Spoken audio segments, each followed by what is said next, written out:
And alright guys, what is going on? Welcome back to another video on the Self-Developed YouTube channel. How are you doing? Let's get it going. Comment below where you guys are from. What time is it? Hashtag Self-Developed Army. We still doing that? Come on guys. If you're listening to this on Apple Podcasts or Spotify, what's up? Salute to you guys. All these episodes or these videos are always linked below on audio in case you guys can't watch them. No problem. You're covered both ways. Anyways guys, with that said, in today's video or podcast, if you're listening to this on audio, we are speaking of, I don't know what I titled this, but something along the lines of the most powerful self-development tool you as a man can implement right now. This is kind of an unconventional self-development tool. It is not something that, of course, is comfortable. It's not even something that, is promoted much, unfortunately. I don't really hear this from many channels. It's not NoFap, no, it's not cold showers, no, it's not early rising, although those can all, of course, definitely help. And no, this actually has nothing to do with, even following Christ per se. Again, no, these are all good, like they all help. This, guys, is something much more kind of like unorthodox, but I've come to realize it's the reason that I've changed my ideas so much. And without this, none of this would have been possible. And this, guys, is for all you men watching this to move out of your mother's house. Right? That's it. Well, maybe it's your father's house, to move out of home. Guys, I'm realizing why so many few YouTubers tell you this. And in fact, the irony is the majority of these self-development YouTubers ironically still live at home. I mean, I'm not going to say any names, but like some big self-development YouTubers, self-development, they give you every single strategy, on how to kind of perfect being a man-child, but don't give you the deepest dose, which is moving out. And I'm going to tell you why. Guys, what I've come to realize now, I've been in this condo actually coming up to 3 years, exactly 3 years next month. And these 3 years have probably been the hardest 3 years of my life. And that is merely because there is no plan B. I believe when you guys move out, or really I should make this video about having no plan Bs. So let's do that. Yes, it's still on moving out, but really it's burning the boats. When you as a man burn the boats and leave yourself no other option but to succeed, that is the only time I am under the conviction that you will begin to realize who you are as a man. If you guys have a plan B, this can mean, you know what? Yeah, I like this. This can mean being in your degenerate relationship that really isn't going anywhere. You guys are still fornicating. You're playing house together. It's cushion. Right? I'm not saying you guys are bad or, just immediately break up, but like, let's be honest with ourselves, right? I had to be honest with myself. That's why my relationship and I, we split, right? Are you just with this individual because you're hooking up? It's cushy, it's comfortable. You don't want to marry this individual, right? So that's one, being in that cushy, degenerate relationship. Number two, you're at home still. You're a grown man. You're making a full-time living. You have enough money, but you're still at home because you're afraid, right? And you don't even need to be a multi-millionaire, guys. You're working a full-time job, okay? You can go move out into a cheap apartment, but you won't because, I like my cushy. I get this all the time from men. But David, my parents are wealthy. They have a nice big house. I don't have to pay for food and this. Yeah, and that's why you're still a loser. That's why you're still a man-child. There's no reason for you to grow your wings. And this is very subconscious, and I think this is why a lot of people don't speak about this, because it's not the results don't happen overnight. It's not like you take a cold shower and within 2 seconds, you're like, whoa, I feel this. It's very tangible. It's not like NoFap. It's not like waking up early where, the result is quote unquote immediate. This is something that is it's very subtle, it's very insidious, and because of that, I believe, just like with anything, it is the most transformative. It's something you will not see overnight. It's something you're not even going to notice after the span of 6 months. But after years, like I said, now I've moved out for 3 years come next month. It's August 1st to record this. I moved in September 1st. So 3 whole years from 22 to 25 years old. The man I am now compared to 3 years ago is day and night. I would not recognize myself. If I was 22 and I just happened to, in some, parallel universe, I was 22 and I ran into myself at 25, I would be able to see small similarities in myself, but it would be it's unfathomable, guys. And I don't say this because I'm some cool guy or I'm better than anybody. No, the reason I say this is because Now let's kind of relate this to the moving out part, right? Because there are many things we can talk about burning the boats, but the biggest reason why I say move out, and it's funny, because moved out, my girlfriend left me, no longer in that degenerate relationship, and I definitely don't have a cushy job, so I have all three of them, just like triple whammy, really what these are all, we can relate it to all of them. Really, what these are allowing to happen, what they are insinuating, is now room and potential for you to blossom. Right? Now, maybe that sounds a little cheesy to some of you guys, but think about it. If you constantly know yourself, and we do know ourselves through the mirrors of society, if we know ourselves merely by our relationship, the degenerate relationship, by being at home with your mother, father, brother, etc., and the job you're currently at. Again, I'm not saying all jobs are bad or all relationships are bad, or even, again, guys, you need to kind of like, be discerning with this advice I'm giving you. I'm not saying every single person, I kind of am saying you should leave your house, to be honest, I am. But you guys understand, maybe your mom's sick, you have to take care of her. That's cool, but that's like 2% of you guys, right? I'm talking about the average man here. What these are doing now, or when you're in the presence of your family, your degenerate relationship, and your job that is super cushiony and it's suffocating you, is you begin, here's the scariest part, you begin to know yourself through these means, right? What do I mean by that? You know yourself based on how your girlfriend knows you.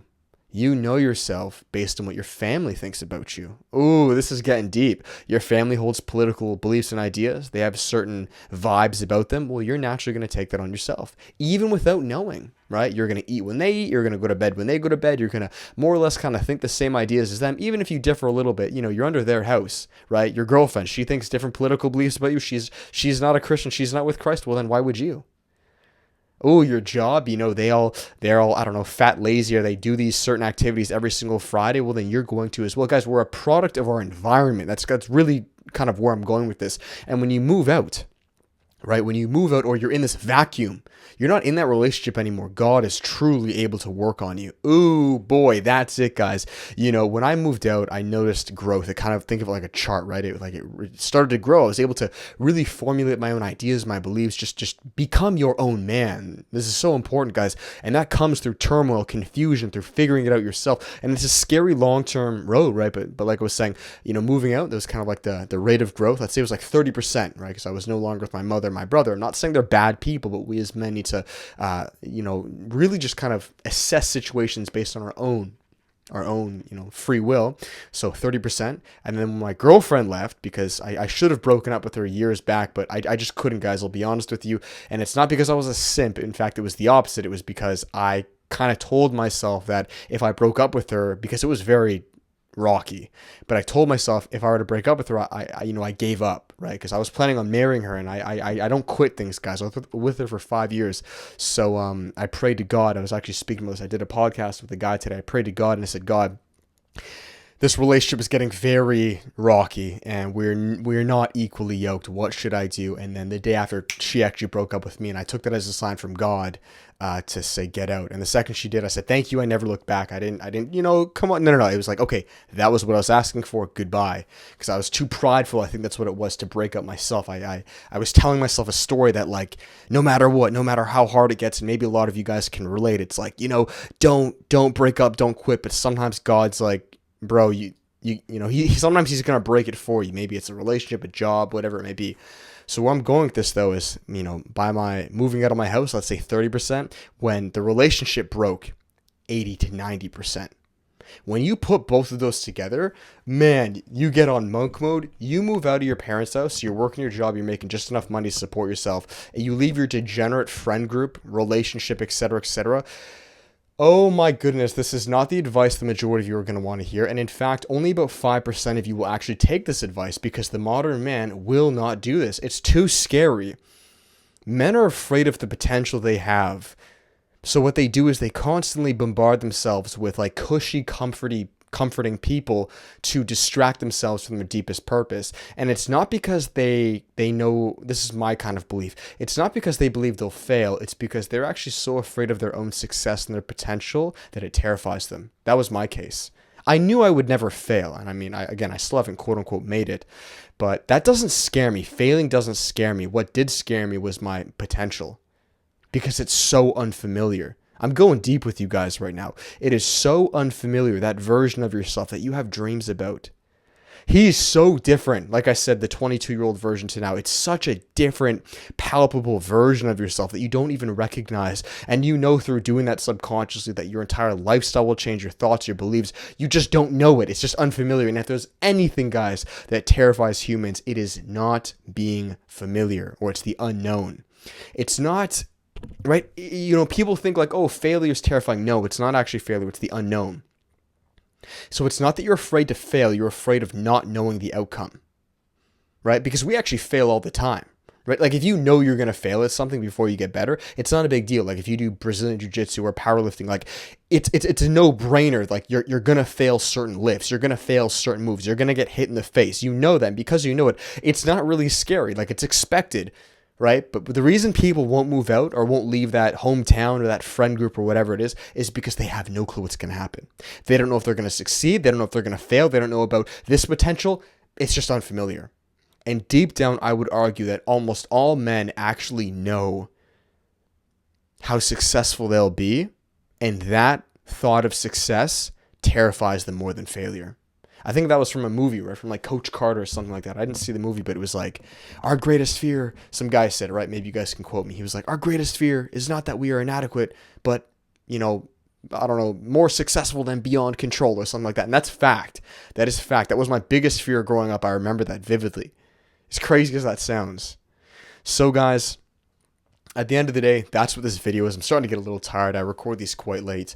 The most important thing for men to do, the most vital advice I can give you now, being 25, almost 26, being in this condo for 3 years time in 1 month or just less than a month, is if you really want to know yourself as a man or create that vacuum, that void for Christ, for God to truly transform you, you have to do a number of things. Number one, you need to create space. How do you create space? You leave things that are smothering you. How do you know when something's smothering you? You just know. Ask God. Ask for revelations. Just like what I did, guys, when I was in that relationship. You know, I had a feeling it was time to let go, but I was too stubborn and prideful to do it. Maybe you're being too stubborn and prideful. Maybe you're being, you know, you're in that job that you know, like, this just is not for me, but you're too, you know, but I can't quit. You know, I gotta make that raise, you know, I got to be here and be the hardest working guy. And I'm not saying, you know, don't be hardworking, but sometimes you're actually shooting yourself in the foot because God has greater plans for you. So pray, ask for revelations. That's exactly what I did.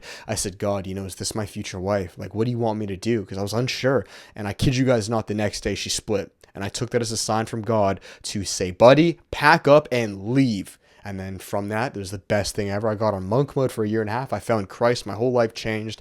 And I realize now how, you know, that was completely from God's doing. So ask for revelations.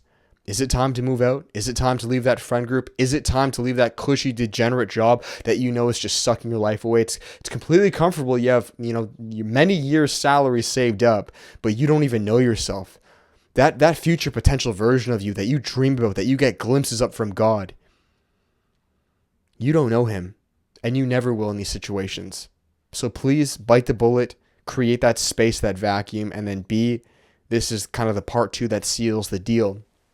This is where a lot of you guys aren't actually going to, I would say 50, I'll be honest, I would say 30% of you will do the first part, which is biting the bullet and going out, moving out, you know, I don't know, moving across the country, doing that thing, right? I would say like 20 to 30% of you will do it. Maybe more, hopefully. But I would say only about, out of that 30%, maybe 10% will do this. Maybe 20. We'll see. You guys are pretty smart. That is to burn the boats. That is to not go back. You know, guys, I'll finish this video here. About a month ago, 2-3 months ago, my ex reached back out to me a few times. And again, this is not about her. This is not, you know, she's bad or mean. No, I'm just giving you guys context. She reached back out. And at that point, I could have got back with her. There's no question about it. I know what you guys know, right? You know when a girl's texting you a certain way, you know, if I wanted to, I could go back, I could fornicate, I could live this cushy lifestyle. In fact, I wouldn't even have to tell any of you guys. I could just lie to you. I could just, you know, avoid the conversation. I could have done that. And it was close, meaning the temptation was there, but I chose not to. I just didn't reply. 3 times this happened, guys. There are going to be times where Satan calls you back. I could have, guys, I could have moved back home so many times. And in fact, I'll be brutally honest with you guys. I'm in a situation now where the most logical thing on paper to do is to move back home. I'll be honest with you guys, finances to support this condo is getting very tight. And it would be almost stupid to keep going.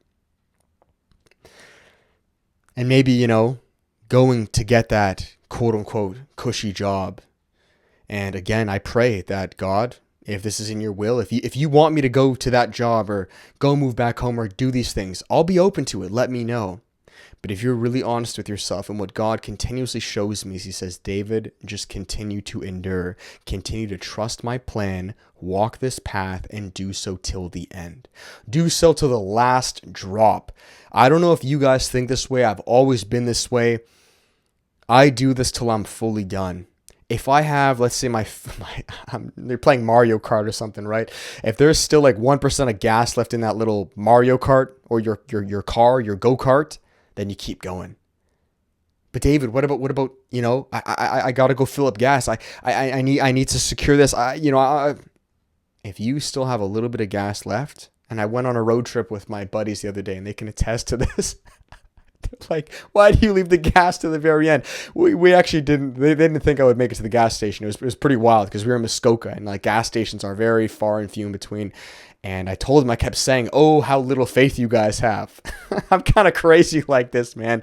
And of course, I just made it to a gas station. And even I was getting a little like unsure, but I trust God, right? Because we did go to one gas station, but it just happened to be closed, even though on Google it said it was open, right? So the next one was like 20 minutes away. And I was already on empty. If I still have a little bit of money left to support myself, then I do it to the last dollar. If I have a little bit of life left in me to keep going, then you endure to the end. I truly believe that is the best self-development tool any man can access or utilize.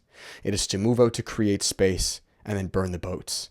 Do so to the very end. And if you guys fail, if you need to go back, if God tells you to, go back to this job or go here, that's not losing. I need to make that clear. I've went back to part-time jobs before because I needed to. I went back to old relationships. I did it, guys. If God is telling you to do it, meaning it's in front of you, don't look at that as a sign of defeat, but you bet your butt you do that when God tells you to do it, not beforehand because you're prematurely afraid. And I've made this mistake, or I've almost made this mistake. Trust, man. Endure to the last drop, because I truly believe through looking at my life, God will sustain you. He's going to cut it close.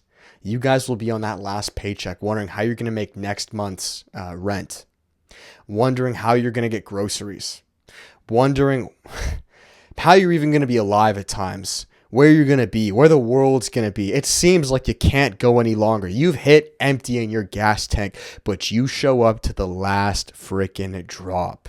And I believe at that time, that's when God carries you. And I can just speak from experience. Things have always just made it. They've always just made it. So I live my life very risky like this. I am saying you guys should do this too. I believe this is why I've evolved so fast in such a small amount of time, and why I believe I'll take over this entire self-development industry. Not that it's about me, but God is working on me as he's working on you guys. But that is because you must create a vacuum, and you must burn the boats, and you must be in this pressure chamber where he's cooking on you. You guys are at home and you always have plan Bs, and you can always call up the next girl or apply back to that job the second things get a little uncomfortable. You're going nowhere in life. I know no plan B. I don't have a plan B. If God gives me one at the time, then amazing. I'll adapt. But all I have right now is plan A, and that's all I've had for the past 8 to 10 years of my life. This is all I know. And I'm telling you guys, I believe this is all you know as well. But do you have the courage to endure to the end, as we are commanded to do? Or do you just cut it off because it's getting a little rocky? You're losing a bit of gas, right? So that's that, guys. Let's see what happens these next few months, because I'm in a situation now where it's do or die, and something will happen. But I have faith, and whatever does happen, I trust that I'll be okay. That's a very important masculine mindset to have.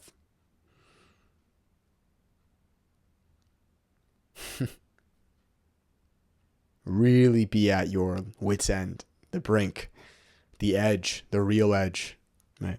So, and that's where faith is built, guys, okay?